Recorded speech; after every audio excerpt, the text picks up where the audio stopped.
Dan Ramil 1703 Aridade Letda Octavianus Sogalrey gugur ditembak Organisasi Papua Merdeka atau OPM pada Rabu 10 April 2024.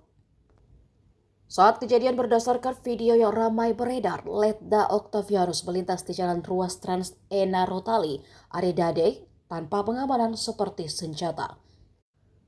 Kepala Dinas Penerangan TNI Angkatan Darat atau Kadispenat Brigjen Christomei Siangturi pun menjelaskan korban tidak mempersenjatai diri saat melintas di daerah tersebut. Menurut Christomei, korban sudah memiliki kedekatan dan sangat dikenal oleh warga sekitar, sehingga merasa aman ketika bepergian tanpa senjata. Ia menuturkan peristiwa penembakan itu berawal ketika korban meninggalkan markas Koramil Aridade pada Rabu 10 April menggunakan sepeda motor dinas.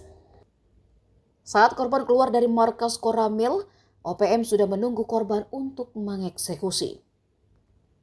Ketika ditemukan, korban Letda Infanteri Octavianus sudah dalam kondisi luka robek akibat senjata tajam pada bagian kepala belakang. Adapun sepeda motor yang digunakan korban sudah tidak ada saat ditemukan. Diduga motor korban juga ikut dicuri.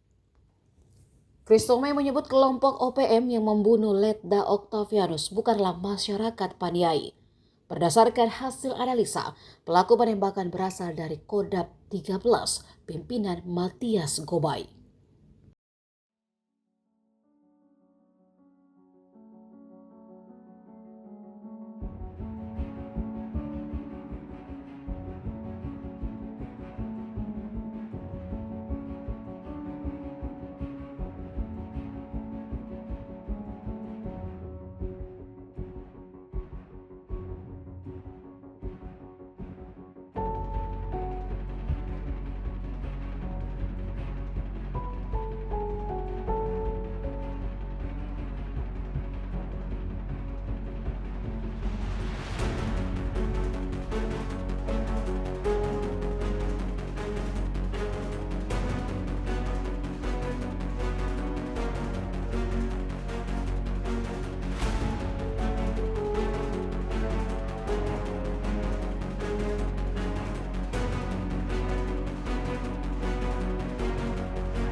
Download Tribun X sekarang, menghadirkan lokal menjadi Indonesia.